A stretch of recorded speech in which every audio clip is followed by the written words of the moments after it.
Ciao amici, buonasera, ciao Elisa, ciao Laura, ciao Stefania, Marica, Cris. Ciao, ciao, Ciao, ciao, Ciao, ciao a ciao, tutti. Ciao ciao. Caterina. ciao, ciao Ale, ciao, benvenuti. Benvenuti voi che siete qui in presenza, grazie, grazie mille, grazie di esserci, grazie ragazzi per il sostegno, sempre provvidenziale. Buonasera a tutti. Ciao. Sì, ma perfetto. Ok, ci siamo. È entrato. Ok. Buonasera, buonasera amici. Vi saluto ancora. Iniziamo oggi, martedì 23 settembre 2025, sono 20:40, siamo in orario giustissimo per iniziare questo nostro incontro con un studio, come sempre, famiglia, la difficile arte della convivenza. Oggi percepisco che mi sono accorta, non percepisco, mi sono accorta che il più grandi problemi di tutte le persone che incontro, che ci sentiamo, sono sempre problemi familiari, sono sempre riguardo alla famiglia. E dico, siamo tutti nel stesso sacco che ci mescolano, prendiamo uno, qual è il suo problema? Famiglia. Prendiamo un altro, qual è il suo problema? Famiglia. Sono oggi pochi quelli che si lamentano o hanno, non è che non hanno problemi di lavoro, hanno problemi di altri tipi, ma la grande 99,9 dei casi sono familiari, ossia della convivenza e come capire questa convivenza nei rapporti marito e moglie, fratelli, sorelle. Se io non entro nel meccanismo della spiritualità, della vita anteriore a questa vita, della legge di causa e effetto, io non riesco a capire nulla.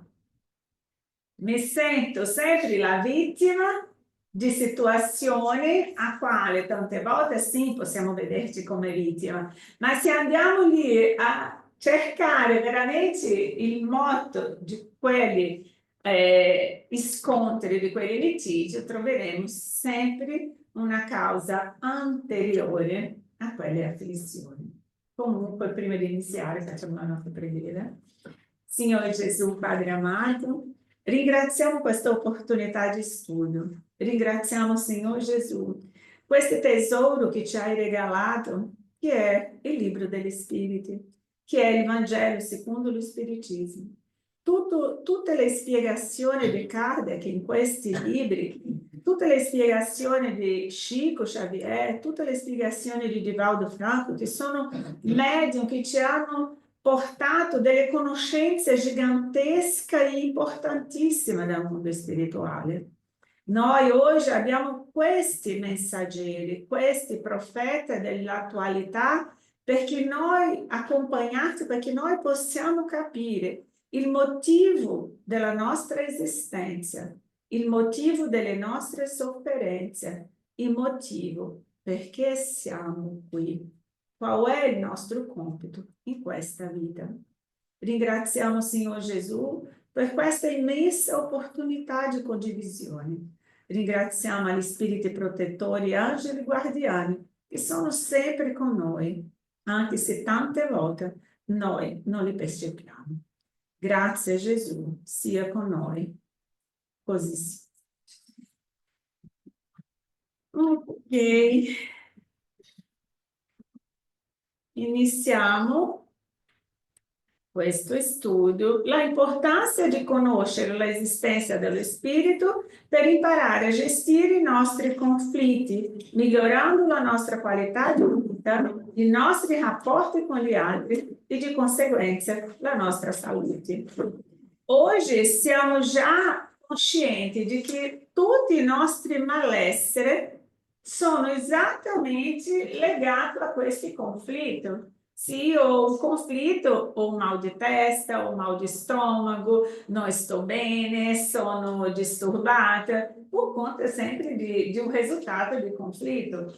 Ma in realtà riusciremo a capire che quando troviamo la spiegazione per tutto ciò, una ragione chiara per tutto ciò, cosa accade? Iniziamo a proteggerci e scattiamo un meccanismo di protezione su noi stessi, senza lasciarsi trascinare do mundo esterno, perché quello che ci fa male è lasciarsi trascinare dal mondo esterno, no?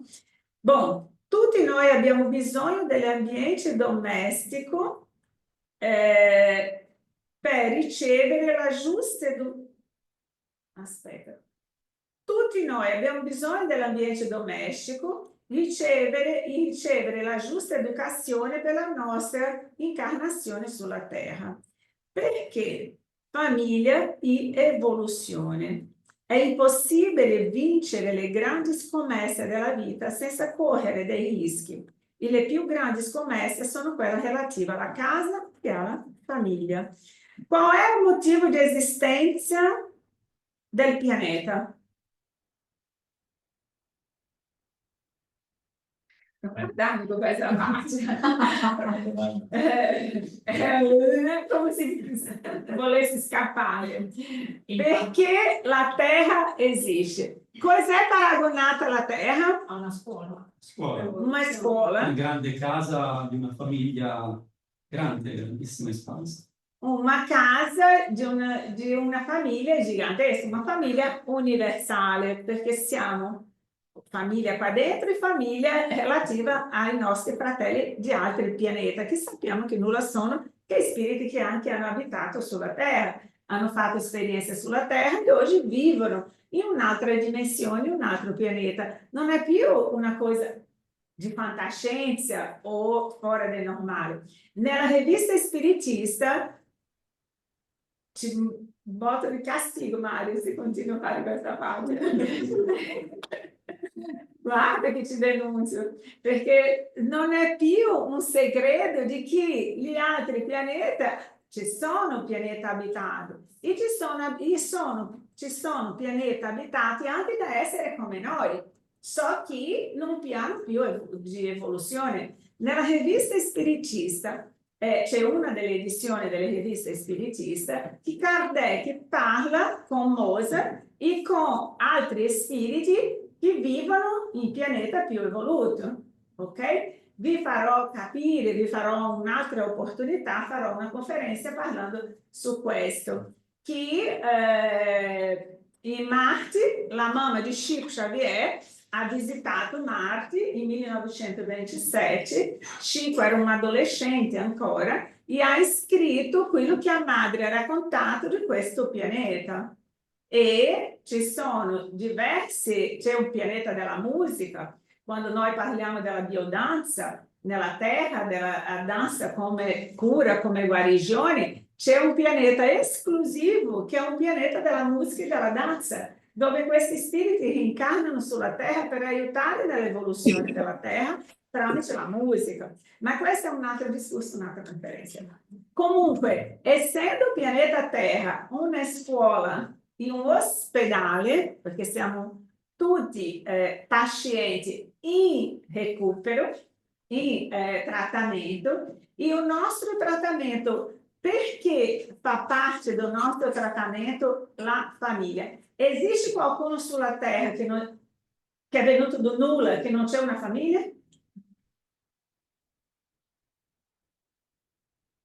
Nessuno nasce del nulla. Può non vivere con una famiglia, ma non nasce del nulla. E quindi se io inizio a ragionare che sulla Terra, essendo una scuola, un modo principale per essere qui è avere una famiglia, vuol dire che la famiglia ha un compito importante nella mia evoluzione. Sia una famiglia a quale io vivo, sia simplesmente il genitore o una genitora, una madre o il genitore, una madre o un padre che mi ha messo nel mondo. Se io vivo in questo mondo solo, è per scelta e opzione. Ma comunque una famiglia ce l'ho e posso avere. E lì inizieremo a capire che sì, il motto principale di questo pianeta è la famiglia, a partire del momento che la società inizia a vivere in modo a disaggregare questa famiglia, il pianeta inizia a cadere e abbassare la propria evoluzione, perché io dipendo dalla mia famiglia per evolvere. E lì capiremo cos'è la nostra famiglia. La mia famiglia non è necessariamente o mio padre e mia madre che mi hanno messo nel mondo. Non sono loro. La mia famiglia può essere tutti altri, oltre quella famiglia. Non necessariamente quelli che mi mettono al mondo. Ok? Abbiamo nel Vangelo una parte dove le persone tante volte hanno quel dubbio e mettono in dubbio Gesù quando questiona chi è mia madre, chi sono i miei fratelli. Perché tanti prendono questa fala di Gesù come un disrispetto alla sua madre e ai suoi fratelli. Vedono come un disrispetto. Perché Gesù ha fatto poco caso della madre e dei suoi fratelli? In realtà Gesù ha voluto con questo insegnamento, perché sappiamo che tutti i momenti Gesù ha approfittato per passarci un insegnamento. E uno di questi insegnamenti relativo alla famiglia è venuto di lì, perché quando è arrivata la sua madre, quando sono arrivati i suoi fratelli, che dicono poi viene a casa ma la folla si raduna di nuovo, di modo che non potevano neppure prendere cibo. I suoi, avendolo saputo, uscirono per impadronirsi di lui. Guarda la parola, impadronirsi di lui. Cosa facciamo noi riguardo a quelli che sono nostri familiari? Pensiamo avere autorità o diritto su loro.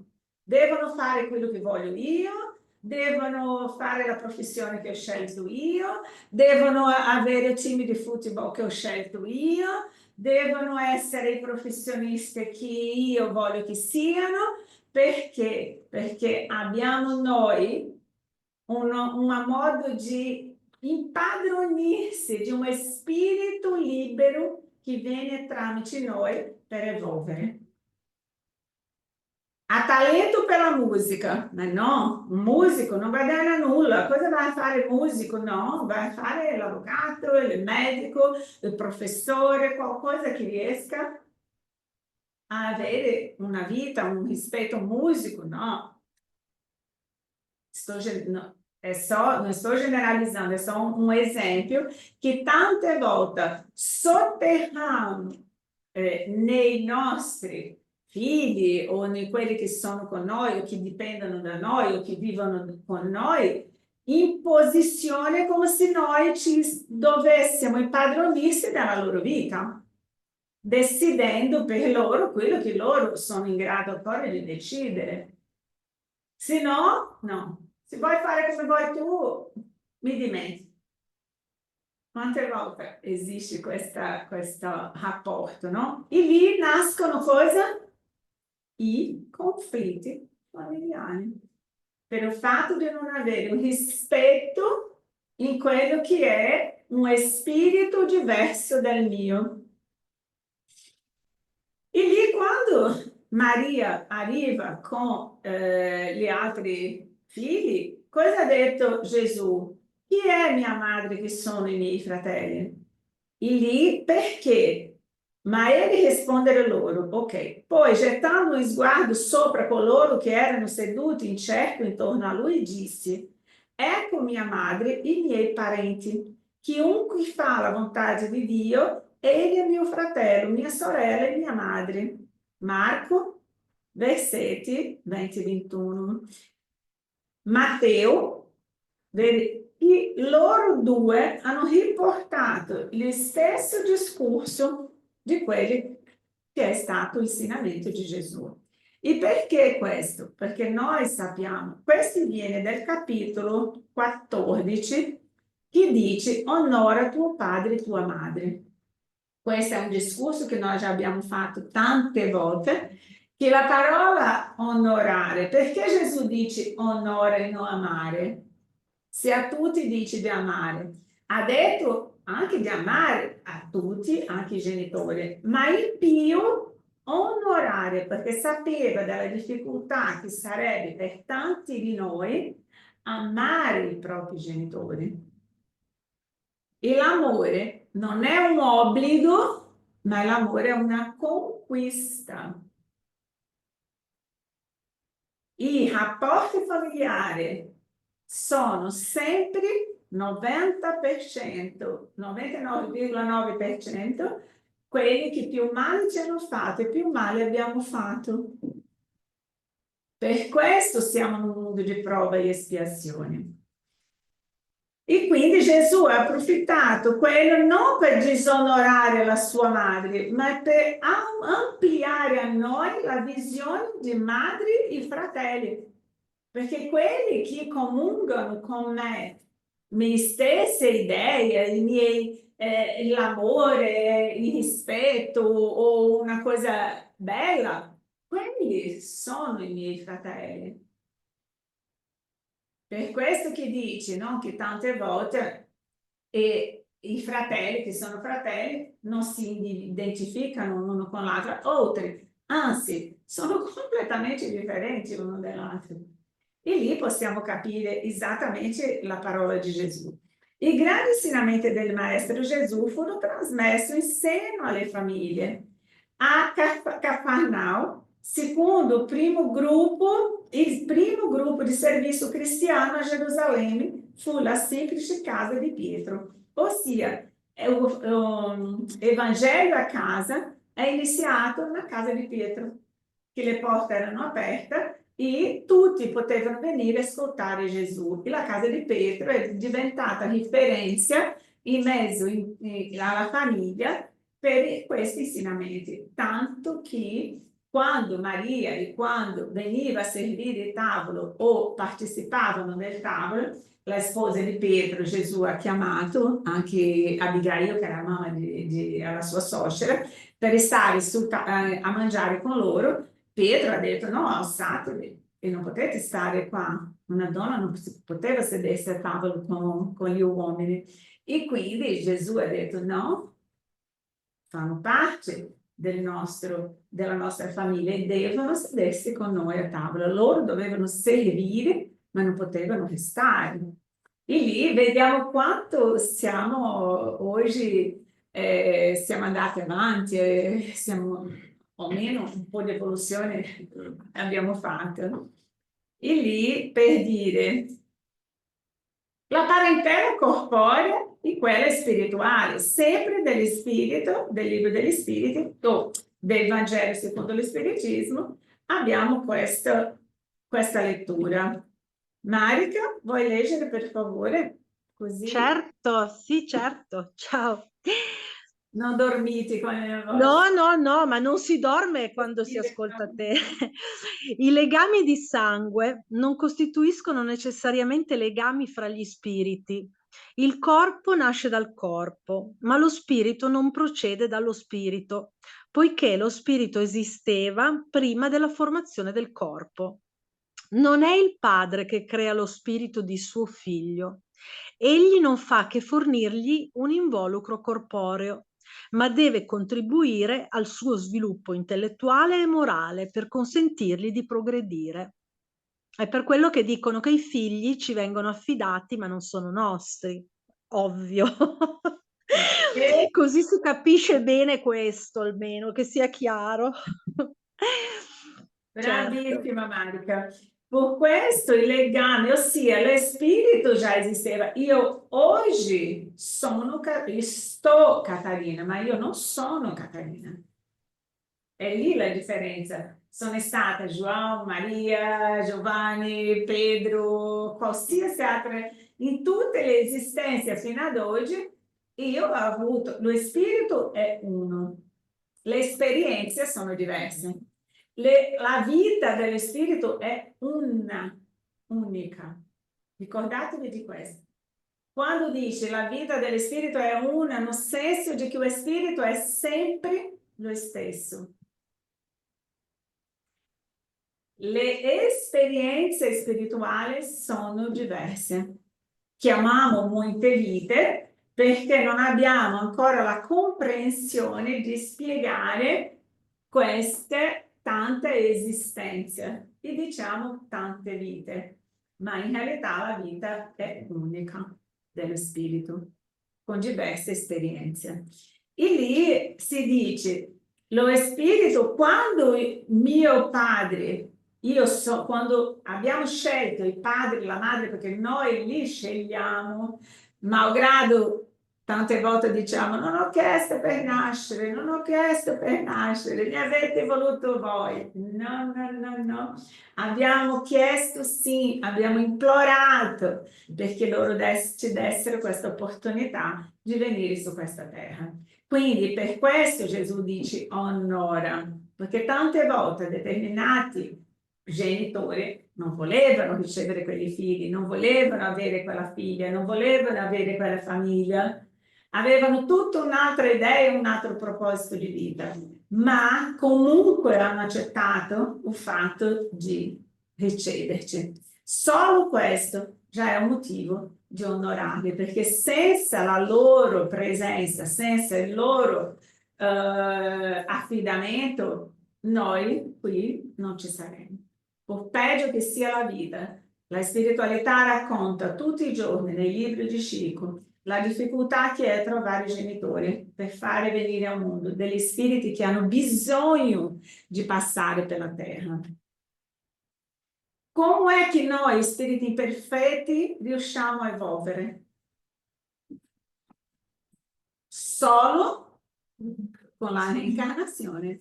Non riusciamo a evolvere nel mondo spirituale perché non abbiamo la capacità spirituale per evolvere essendo di là. Quindi dobbiamo per forza venire sulla terra. E questa esperienza sulla terra, tanti genitori che non vogliono ricevere figli, perché nascono tanti figli nelle favela, nella India, in paesi come Africa, perché? Perché quelli che si dicono evoluti non vogliono figli e questi spiriti devono nascere, vanno a nascere delle persone, quelli che sono disposti a mettere loro in mondo, perché comunque questi spiriti devono nascere. E quindi qui per dire, non è il padre che crea lo spirito del figlio, del suo figlio. In che senso? Lui ele non fa che fornire un involucro corpóreo. Perché? Perché io devo assomigliarmi o a mio padre o alla mia madre. Tante volte non assomiglio a nessuno dei due, ma comunque tramite i gruppi familiari come si procedono? Cercano persone, tante volte che ci sono famiglie che hanno la famosa malattia ereditaria, no? In realtà non funziona proprio così. Sono gruppi di spiriti con lo stesso composto di malattia che si riuniscono e mettono come famiglie per creare quella sequenza di malattia ereditaria. Non è proprio esatto questo il meccanismo, ok? E quando si riuniscono le famiglie per questo sviluppo, noi scegliamo il colore della pelle, scegliamo in che paese nasce, scegliamo che tipo di esperienza, noi scegliamo tutto. Per questo, quando iniziamo a lamentarsi di quello che accade nella nostra vita, se io ho questa consapevolezza, io smetto di soffrire e assumo quello che devo fare. È come diciamo, ho una tarefa difficile da fare, come è meglio fare? Oh, nossa, vado lì, devo fare questo. Lì mi appesantisco di più. Se ho una tarefa difficile da fare, vado e dico, Va bene, metto una musica, mi metto a ballare, odio fare questo, ma se devo fare, è meglio fare per bene che mettere un peso disnecessario sopra quello che dobbiamo fare. Lì è la differenza di persone che affrontano situazioni difficili ma nella loro vita e riescono a sorridere, riescono ad andare avanti, riescono a vivere in modo molto più sereno che quelli che mettono un peso oltre il necessario nella loro vita. Ok? I dettagli. Deve contribuire al suo sviluppo intellettuale e morale per consentirgli di progredire. Ossia, quando io ricevo il compito di un figlio, io ho, come si dice, il compito di fare con che quello spirito esca di questa terra miglior di quando qui è arrivato. E lì nel proprio Vangelo c'è scritto: ci sarà chiesto conto ai genitori di quello che hanno fatto dei figli che sono stati consegnati a loro. Per questo non sta a noi figli giudicare come i genitori ci hanno trattato, ci hanno creato, ci hanno abbandonato, ci hanno picchiato, non possiamo giudicare loro, perché il loro compito sarebbe quello di prendersi cura. Se non sono stati in grado, è a Dio che loro presteranno conto e non ai figli, che non siamo i giudici dei nostri genitori. Non possiamo fare i giudici dei propri genitori. Ok? Questo è un compito che dobbiamo proprio imparare in quanto siamo qui con questi insegnamenti di Gesù. Perché dopo non possiamo dire mia vita è stata infelice per conto dei miei genitori, per conto di quello che ho vissuto, per la mia povertà, per la vita. Nulla è scusa perché io non sia felice. Dio mi dà le condizioni sempre di cercare la mia felicità, non quella illusoria, ma la felicità reale, perché la felicità è essere felice con se stessi, con quello che ha e con quello che è capace di fare. Quindi, perciò, Leggo, Caterina? sì, Continua a grazie. leggere? Sì. Claudio. Perciò la reincarnazione è il processo per la quale lo spirito, strutturato in un corpo fisico, ritorna periodicamente al polisistema materiale nel seno di una famiglia. Questo processo ha come obiettivo aiutare lo spirito reincarnante a evolversi attraverso la conoscenza e l'esperienza nel piano materiale. È l'opportunità di ritornare alla scuola carnale per esercitare l'apprendistato e superare i limiti che impediscono l'evoluzione. La reincarnazione serve a propiziare esperienze, convivio, generare conoscenza e esercitare l'amore per sé e per gli altri con lo scopo di evolvere il sé e l'ambiente in cui vive lo spirito. E qui entra in gioco la famiglia. Grazie. Prego. Io sto dicendo che pausa. Vediamo. Sì. Bom. No. No, ho tolto perché il mio dà come pausa, adesso lo rimetto. Se cliccavi sulla spicciolina regione, attivo. Sì? Riuscite a vedere? Ok. Qui è la famosa forza della reincarnazione, no? Entriamo lì, usciamo di qua, riprendiamo il percorso. Immagine quante esperienze, quante vite, quante cose abbiamo vissuto prima di essere quello che siamo oggi. Questa non abbiamo letto, no? Ho saltato. Mi leggi per favore? Sì. I veri legami di famiglia non sono perciò quelli della consanguineità. Ok.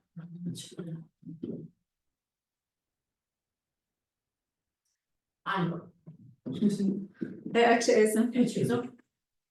Deve accendere. Questo è acceso. I veri legami di famiglia non sono perciò quelli della consanguinità, ma quelli della simpatia e della comunione di Dea, che uniscono gli spiriti prima, durante e dopo la loro reincarnazione. Ne consegue che due esseri nati da padri diversi possono essere più fratelli grazie allo spirito che se lo fossero per il sangue. Possono attrarsi, ricercarsi, compiacersi di essere insieme, mentre due fratelli consanguinei, come avviene tutti i giorni, possono anche respingersi. È un problema morale che soltanto lo spiritismo era in grado di risolvere, stabilendo la pluralità delle esistenze. Vedete, qua. Grazie. Ossia, capitolo 4, sempre numero 13, che è su questi legami di famiglia. Continua per favore. Quando lo spirito abbandona la terra, porta con sé le passioni o le virtù proprie della sua natura e si libra nello spazio per perfezionarsi o per mantenersi qual è, fino al giorno in cui non voglia vedere la luce. Alcuni partono dunque recando con sé degli odi violenti o dei desideri di vendetta insoddisfatti, ma a qualcuno fra questi è permesso intravedere una parte della verità e riconoscere gli effetti funesti delle loro passioni.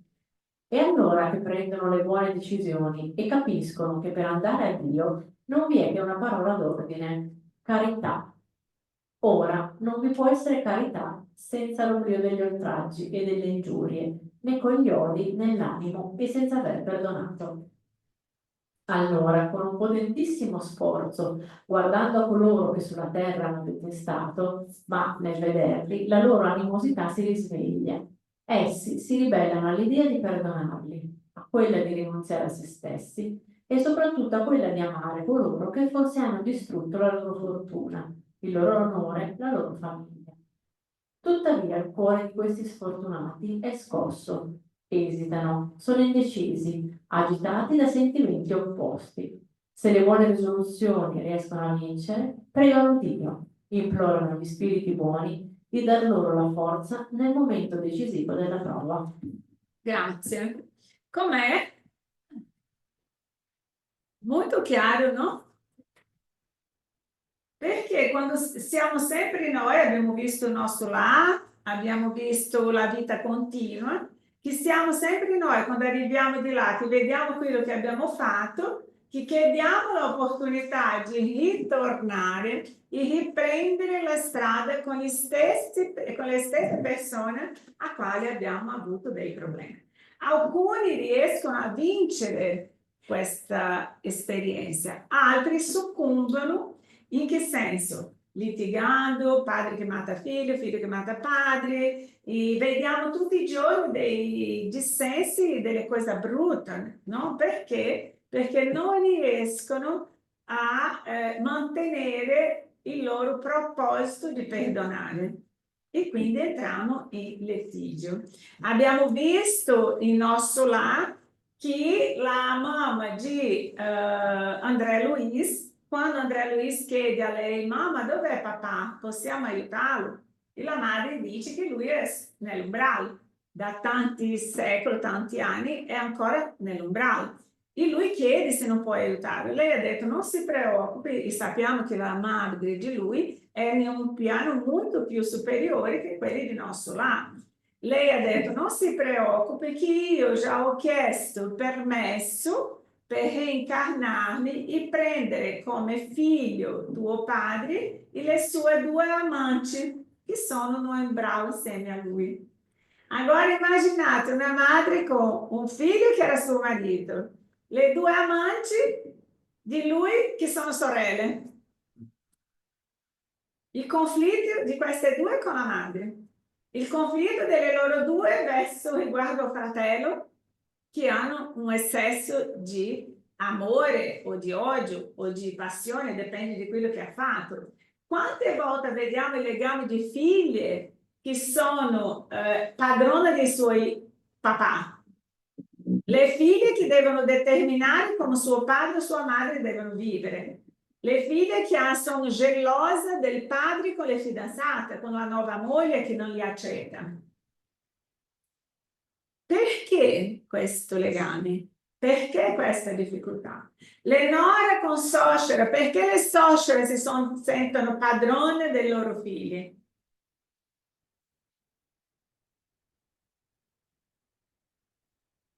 Come spiegare tutto ciò? Se no, tramite le vite precedenti a quale noi non abbiamo bisogno di sapere esattamente chi sono state, cosa hanno fatto, ma almeno capire che se io non trovo un giusto motivo oggi per essere distrattata dai miei o avere problema con i miei o non riuscire a convivere con una sorella, con un fratello che sono cattive, io devo capire che sono io che devo esercitare il perdono verso di loro, perché sono stata io a fare qualcosa a loro e loro non sono state capaci di perdonare.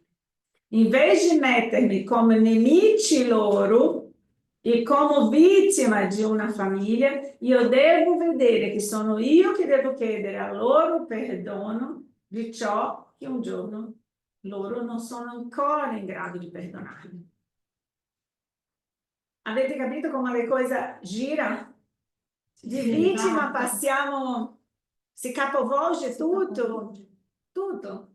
Quello che pensavamo essere un male a noi, no, in realtà siamo noi che dobbiamo pregare per loro, siamo noi che dobbiamo avere verso di loro un atteggiamento diverso, perché loro si sentono feriti, magonati e non sono ammalati, perché sono malati, perché non sono stati in grado di perdonarli. Io volevo dire questo, cioè mi viene in mente... Devi usare il microfono, se no a casa non sentono. mi viene in mente una cosa, cioè tutto l'esercizio che dobbiamo fare contro il nostro ego, perché noi ci identifichiamo in quella situazione che so di litigio, di conflitto o di benessere anche qualche volta, che vogliamo tutto per noi, no? Non vogliamo lasciare andare e condividere con gli altri, ecco. E quindi è il grosso esercizio che deve fare sia il genitore che magari vuole prevalere sul figlio perché deve diventare il medico o l'avvocato piuttosto che un altro mestiere, ma è anche il figlio che deve comunque lasciare andare gli effetti del rimprovero subito e andare oltre, come diceva Virgilio, diceva Dante nella Divina Commedia, non ti curar di loro e vai avanti. Cioè è un esercizio continuo, è una Divina Commedia che tutte le volte che torniamo qui, dobbiamo affrontare e riprendere a ricordare, perché a ogni incarnazione ci siamo dimenticati di quello che c'era prima, ecco. E quindi è un grosso esercizio proprio per l'ego, per lasciarlo andare, perché da incarnazione in incarnazione poi ci si libera di tutto questo. Perfettamente, questo è il nostro compito, grazie Nadia, di ogni incarnazione riuscire a fare un passo avanti, lasciando cosa? Il nostro ego, perché l'ego è il motivo che mi fa litigare e dire no, io devo prevalere, io devo dire che questa persona si sbaglia verso di me. E come posso fare questo? Gesù è venuto come guida e manuale dell'umanità per insegnarti esattamente ogni situazione della nostra vita. Se io non ho lui come guida, ma io non seguo Gesù, va bene, lui è la via, io sono la vita, la via e la verità. Nessuno va al Padre se non per me, tramite me. posso seguire quello che voglio. Io sarò sempre lì con un navigatore che mi fa entrare in strada, che non c'è uscita, che fa ritornare, che fa andare. Quando ho un navigatore che se io lo seguo, riesco a fare la strada giusta. Abbiamo sempre il libero arbitrio, ma cosa posso fare se io non seguo Gesù? La moralità. La moralità è lo stesso. Se io sono una persona che seguo un certo livello morale o un certo livello morale, già sono nella strada giusta. Lo so cosa posso fare e cosa non posso fare. E lì è la differenza. E qui continuiamo a vedere, no? Finalmente, dopo anni di meditazione e preghiera,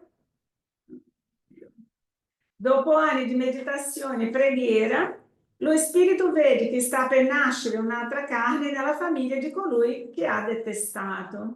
Qual sarà dunque il suo comportamento in questa famiglia? La sua condotta dipenderà più o meno dalla persistenza delle sue buone risoluzioni.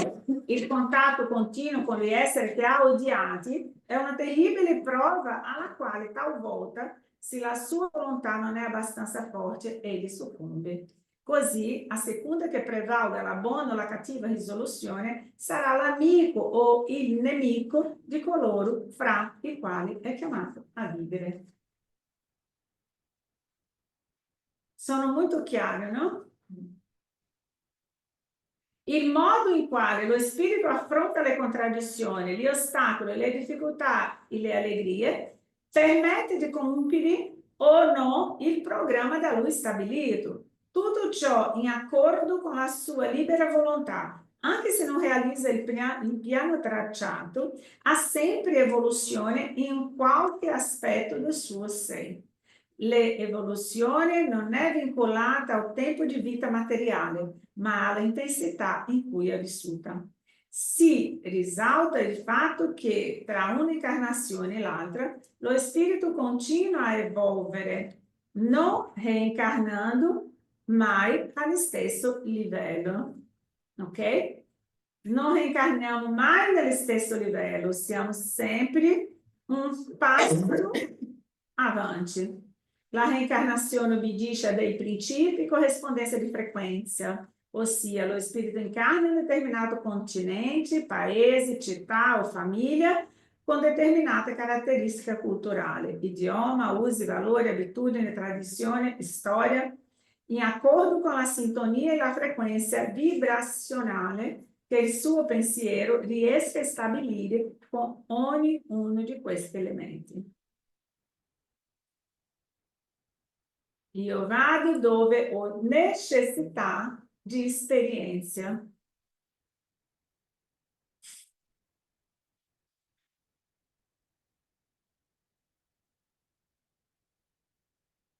Nostri figli, gli nemici del passato oggi sono nostri figli, fratelli, genitori, amici che si trovano vicino a noi per la riconciliazione. Certamente oggi stiamo correggendo gli errori commessi nei confronti di qualcuno, soffrendo le conseguenze dei crimini perpetrati o addirittura siamo aiutati da coloro che in passato ci hanno danneggiato. Perciò l'importanza della famiglia buona o cattiva che sia, dove di solito si riprendono i legami spezzati nell'esistenza precedente. I legami di famiglia non sono distrutti dalla reincarnazione, come ritengono certe persone. Al contrario, sono resi più stretti e fortificati nel bene o nel male, dipendendo dalle scelte che facciamo. Ossia, la scelta è sempre nostra. Una famiglia che si une per, come si dice, per legami di nemici del passato. Si riescono a superare questa esistenza, diventano una famiglia vera. Perché quando di qui escono, saranno sempre famiglie. Immaginate quante madri, quante sorelle, quanti fratelli abbiamo. E questo è l'esempio di Gesù. Sono reincarnati in questa vita quelli che un giorno sono stati i miei fratelli. Quando chi, la mia madre vera, il mio padre vero, quelli che io considero come padri e madri, sono reencarnati sulla Terra, ma con un'altra famiglia. O che non impedisce che io li cerchi, li trovi inconscientemente per legami che dico, nossa, io amo quella persona come se fosse mia madre. Io amo quella là come se fosse mia sorella, mio fratello. E quindi questi sono i legami che già abbiamo avuto in altre esistenze, come diciamo, le simpatie e antipatie. Quella lì, mamma mia, non la sopporto, non mi ha fatto nulla, ma il fatto di essere vicino mi fa male. Ma se non so neanche nulla di quella persona, come posso giudicare questo per quello che sento?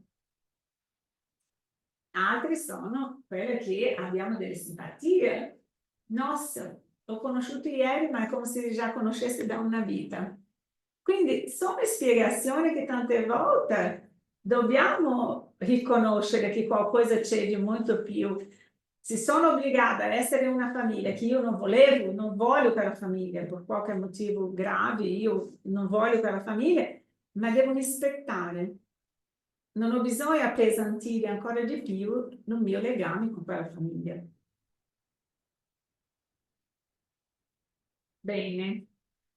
Finalmente ho trovato reincarnato il mio nemico. Come posso fare del male con questa faccina così carina?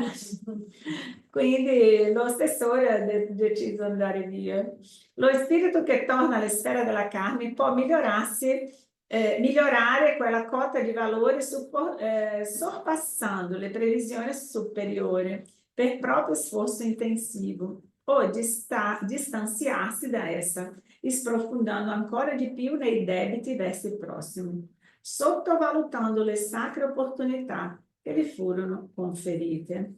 Vi ricordate di quell'esempio che do sempre? Un vicino che io odio, non è mio caso, ma ho un vicino che odio quel vicino, se potessi lo ucciderei, vorrei che lui morisse.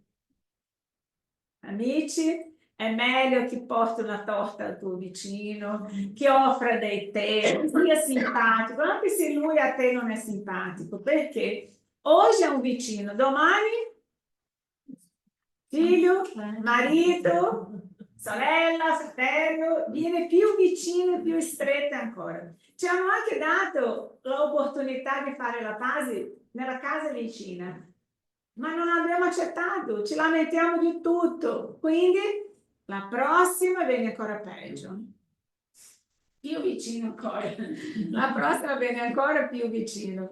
Quindi ricordiamoci di questo, approfittiamo di fare la pace con i nostri nemici mentre siamo in cammino con loro, è quello che ci ha detto Gesù, no?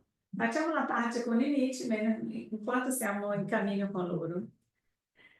Su cosa appoggia questi principi? Sulla giustizia di Dio. Un buon padre lascia sempre aperto ai suoi figli un adito al pentimento. Forse non sono figli di Dio tutti gli uomini? Non vi dice forse la ragione che sarebbe ingiusto privare per sempre dall'eterna felicità tutti quelli che non ebbero la possibilità di migliorarsi? Dio non punisce quelli che sembra punizione, è il compimento della legge divina immutabile. Perciò gli spiriti formano nello spazio dei gruppi in cui le famiglie sono unite dall'affetto, dalla simpatia e dalla somiglianza delle predisposizioni. E perché esistono famiglie felici? Giustamente per dire, guarda, ci sono pochissime, ma ci sono e siamo capaci di vivere in pace. Vero affetto dell'anima, il solo che sopravvive alla distruzione del corpo, poiché gli esseri che qua giù non sono uniti per i sensi, non hanno nessuna ragione di ricercarsi nel mondo degli spiriti. Solo gli affetti spirituali sono durevoli. L'attrazione carnale si spegne con la carne che li ha fatta nascere, perché questa causa non esiste più nel mondo degli spiriti, mentre l'anima esiste sempre.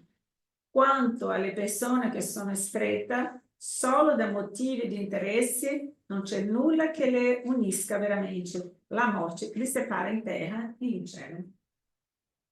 Ok?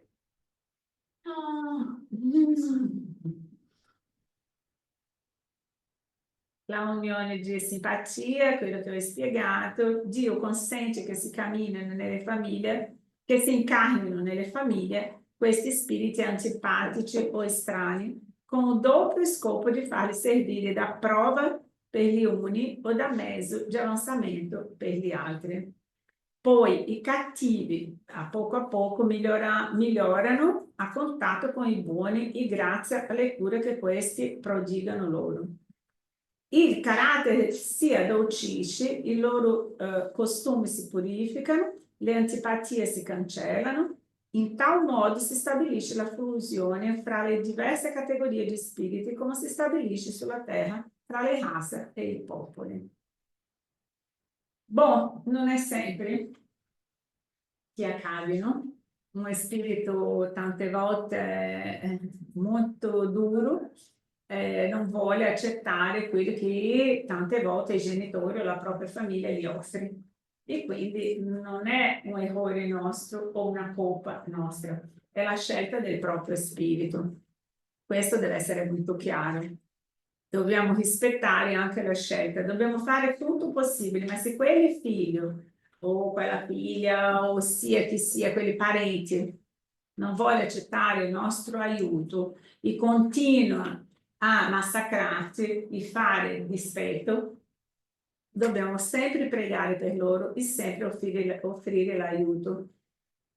Ma la scelta è loro, risponderà a loro di avere perso questa opportunità che la vita lo ha donato. Ok. Il Vangelo. Come fare per mantenere mio figlio lontano dal male? Vaccina contro il male, evangelizzano. La evangelizzazione a tutti. Le abitudini di fare la lettura del Vangelo a casa è un deterrente all'influenza negativa e aprirà le porte agli spiriti amici.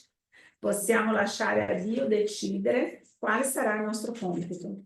Questo ci renderà ben più felici. Allora vivremo una luce, un sostegno e un esempio per gli altri.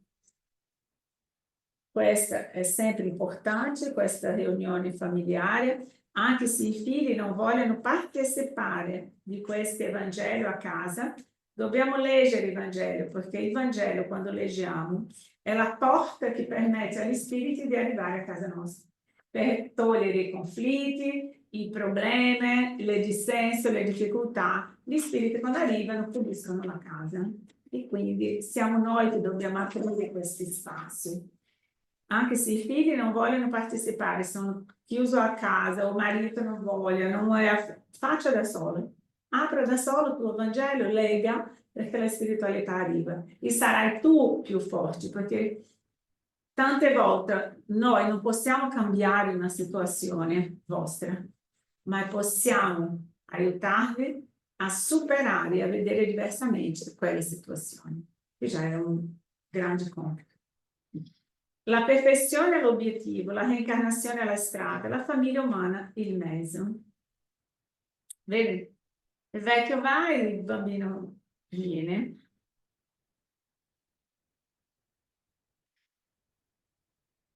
Tranquillo, pure io non credevo in reincarnazione quando avevo la tua età. Non è un problema di fede, la reincarnazione non è una questione se tu credi o no, è legge, è uguale in tutto l'universo. Ci sei già reincarnato e reincarnerai ancora. Grazie amici, grazie per l'opportunità di sentire gli insegnamenti, di comprendere i desideri di Dio nella nostra vita. È così. Se io capisco questo, io riesco a sopravvivere alle difficoltà che abbiamo con questi che sono chiamati da noi a essere e fare parte della nostra famiglia. Ok? Grazie a tutti. Grazie. Mettiamo in lettura questi insegnamenti. Abbiamo un capitolo completo del Vangelo, che è il capitolo 14, onora padre e madre, pietà filiale, chi è mia madre, chi sono i miei fratelli, la parentela di sangue e la parentela spirituale, istruzione degli spiriti, le ingratitudini dei figli e i legami familiari. È molto interessante e vale la pena che noi riusciamo a leggere. Grazie a tutti, buona serata. Noi qui, come abbiamo Grazie. grazie a voi, Marca. Facciamo la preghiera finale e dopo la preghiera io chiudo la riunione e qui noi facciamo sempre passi da anni. Quando finiamo la riunione facciamo passi che è la fluidoterapia. Voi che siete collegati online, anche voi sempre durante la riunione ricevete questa fluidoterapia e questo trattamento.